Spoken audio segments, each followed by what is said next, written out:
ఫేస్బుక్లో already work చేసిన వాళ్ళు వాళ్ళకి కొన్ని టూల్స్ వచ్చేసాయి. అండ్ వచ్చేసిన తర్వాత ఇప్పుడు మనం పే అవుట్ అకౌంట్లో మనం ఇచ్చే దగ్గర చాలా మంది చాలా తప్పులైతే చేస్తున్నారండి. మీరు పే అవుట్ అకౌంట్ ఎప్పుడైతే మనం ఫామ్ ఫిల్ చేస్తూ ఉంటామో చాలా చాలా కేర్ఫుల్గా ఒక్కొక్కటి మీరు క్లియర్ చేయాల్సి ఉంటుంది. మీరు ఫిల్ చేసి అది సబ్మిట్ చేయాలి.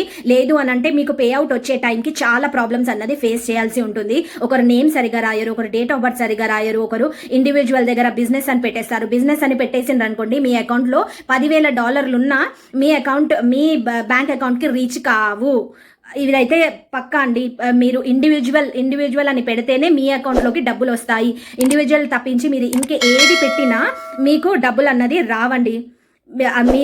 అదే కాదు, ఇంకా బ్యాంక్ అకౌంట్ ఫిల్ చేసేటప్పుడు ఐఎఫ్ఎస్సి కోడ్ కానీ షిఫ్ట్ కోడ్ కానీ ఇవన్నీ ఇచ్చేటప్పుడు కూడా చాలా చాలా తప్పులు చేస్తున్నారు. సో అది ఫిల్ చేసేటప్పుడు కొంచెం జాగ్రత్తగా ఒక్కొక్కటి చూసుకుంటూ మీ పాన్ కార్డ్ నంబర్, మెయిన్లీ నేనైతే సాల్వ్ చేసేటప్పుడు చాలా మందివి చూసాను, పాన్ కార్డ్ నంబర్ దగ్గర ఏదో ఫోన్ నెంబర్ పెట్టేస్తారు, అది ఇక్కడ దగ్గర పెట్టేస్తారు, సిగ్నేచర్ దగ్గర ప్రాబ్లం చేసేస్తారు, ఏ నేమ్ పడితే ఆ నేమ్ కింద సబ్మిట్ చేస్తారు.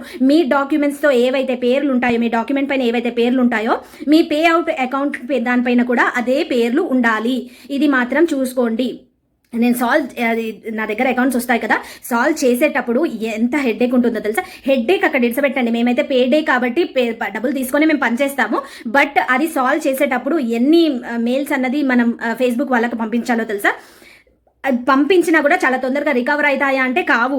ఎందుకంటే ఈ ప్రాబ్లమ్స్ మనం చేసినప్పుడు మళ్ళీ వాళ్ళకి అన్ని డాక్యుమెంట్స్ అన్నది సబ్మిట్ చేయాలి. మళ్ళీ వాళ్ళ దగ్గర నుంచి మనకు రిప్లై రావాలి. మనం వాళ్ళకి మళ్ళీ రిప్లై చేసి మళ్ళీ ఇంకేదైనా ప్రాబ్లం ఉంటే మళ్ళీ సాల్వ్ చేసుకుంటూ రావాలి. సో ఇవన్నీ ప్రాబ్లమ్స్ అవుతాయి. అవన్నీ ప్రాబ్లమ్స్ లేకుండా మీ అంతా మీరే పే అవుట్ అకౌంట్ని ఫిల్ చేసేటప్పుడు ప్లీజ్ ఇవన్నీ దృష్టిలో పెట్టుకొని జాగ్రత్తగా ఫిల్ చేయండి. లేకపోతే పే అవుట్ అకౌంట్లో ఇలాంటి ప్రాబ్లమ్స్ అనేది రావడం జరుగుతుంది. మీ అమౌంట్ వచ్చిందంతా అక్కడే ఉండిపోతుంది, అక్కడ నుంచి మీ బ్యాంక్ అకౌంట్లోకి రాదు.